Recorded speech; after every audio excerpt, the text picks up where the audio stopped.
At the heart of our game is a simple, recurring question. What does it mean to you to be a hero?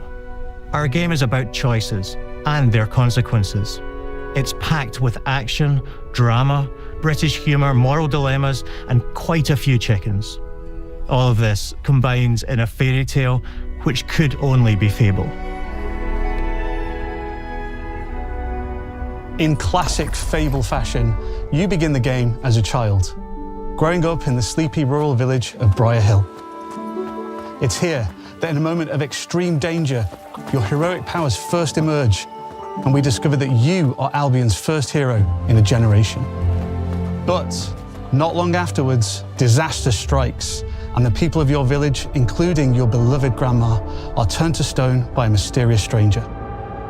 Suddenly alone in the world, you'll set off on an adventure which will change Albion forever. Venturing out into the world is a huge moment because this is Albion like you've never seen it before. Idyllic rolling hills, magical forests, bustling villages, sleepy hamlets, oversized vegetable patches, and stunning vistas. And because our Albion is truly open world, for the first time, you'll be able to explore this rich and detailed world seamlessly, with the freedom to go where you want from early in the game. We can't wait to welcome you back to Albion's iconic capital city, Bowerstone. Home to Fairfax Castle, the old clock tower, and the legendary Heroes Guild. It's a huge city, full of contrasts, rich and poor, nobles and commoners, royalty and criminals. You'll spend plenty of time here during the game as you discover the secrets of the Heroes Guild and its reclusive guildmaster, Humphrey the Golden. In the north of Albion, you'll find mountains, craggy coastlines, spooky marshes, and the bleak, windswept city of Bloodstone. Here, you'll meet the leaders of two rival gangs, vying for power, and uncover the secrets of the sinister but extremely well-organized Cult of Shadows. Our Albion is beautiful, handcrafted, and richly detailed. In Albion, heroes are special, different. They're stronger than regular people. They're more skillful, more charismatic. More importantly, they're those rare humans who can harness and use magic in the world around them. They have the power to do what they want. And so do you. In our game, we want you to play as the hero you want to be. And that starts with being able to choose how your hero character looks. So, in Fable, you'll be able to pick from a range of different character heads and customize your clothing, hair, skin tone, tattoos, and scars, so the hero you play represents you. But as well as your appearance, you can be the hero you want to be through the way you play, through the skills and abilities you learn, and through the weapons you use. Just like the classic trilogy, heroes in our game fight with a combination of strength, skill, and will. Seamlessly blending melee and ranged weapons with magical abilities gives us style-weaving combat, allowing you to show off your personal playstyle against single opponents and large groups of enemies alike. Melee is at the heart of our close quarters combat. You'll use light and heavy combos, often knocking enemies off balance and executing stylish finishers. Swap to your ranged weapon to bypass enemy guard and deal with troublesome flying enemies. And of course, you'll be able to unleash your powerful spells to both manipulate and devastate your opponents. We're excited to be bringing back some fan-favorite adversaries for you to fight.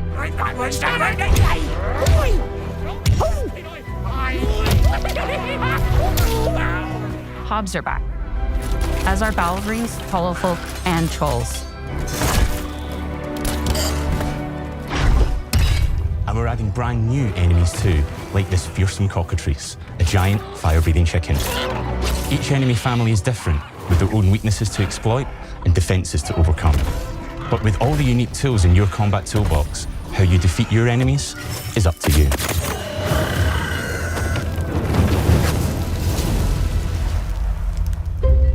But there's more to being a hero in Albion than fighting, so much more. When we talk to people about their favorite memories of the original games, so many of their stories were about the stuff you can do when you weren't just being a hero. The normal, everyday stuff which happened when you interacted with the people of Albion. For me, what I remember most vividly are the inhabitants of Albion and the things you can do with them, or to them. The crazy thing about the classic Fable games was that in the middle of a sprawling RPG was almost a complete other game where you could just mess around with the villagers and townsfolk. And we've built that same experience in the middle of our game too. Buying a house, getting a job, making some money.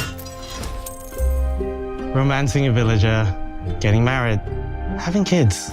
Fancy a date? Perfect. You can get to know me better. Buying another house. Buying every house in Albion. Buying every business in Albion. Getting rich. Marrying a bunch more people. Having a bunch more kids. Probably getting divorced along the way for good measure. And this game within a game is unique to Fable. It's systemic, interconnected, and you see the ripple effects of the things you do everywhere you go. And all of this revolves around the people who live in Albion, who we call the living population. There are more than 1,000 of them, and every single one is unique. Each of them has a name, a role, a daily routine, and their own personality. You could follow any one of them for a day and just watch them live their life. They'll get up, go to work, spend some leisure time on hobbies, then go home to bed. But what's even cooler is that you can talk to every single one of them in fully voiced conversations and interact with them in loads of different ways. Maybe the job they go to is working for you because you hired them to work in one of your businesses. Hey, you. Working hard? How can I help you, boss? Maybe the bed they sleep in is in a house you own because you're the landlord. Or maybe their bed is on the street because you evicted them. All right. Oh, it's you. You're awful. And all of the stuff you do affects what they think of you. You're a legend! Because everything you do builds your reputation. Very impressive. Now that's an hero right there. Morality has always been super important to Fable. That tension between good and evil underpinned all of the original games. And morality is central to our game too. But we have a slightly different take on it. For us, morality isn't black and white. There are lots of grey areas. And importantly, morality is subjective. No two people see things exactly the same way. And that's how it works in our game too. Everything you do earns you a reputation. And every person in Albion will have a different reaction to you as a result. Hello there. Yeah, we get it. You're rich. They'll remember things you did directly to them, they'll love you or hate you for the choices you make, and they will always tell you why.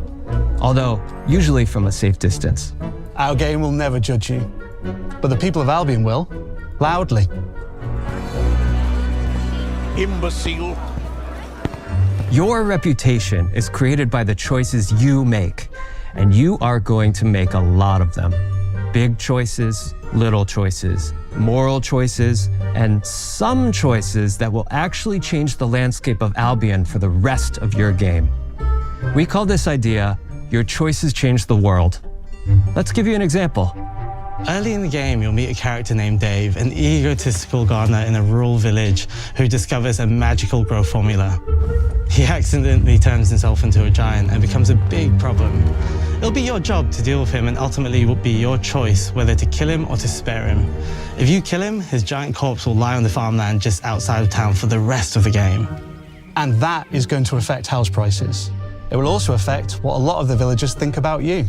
Especially Dave's sister. In Fable, the choices you make will define you. What does being a hero mean to you?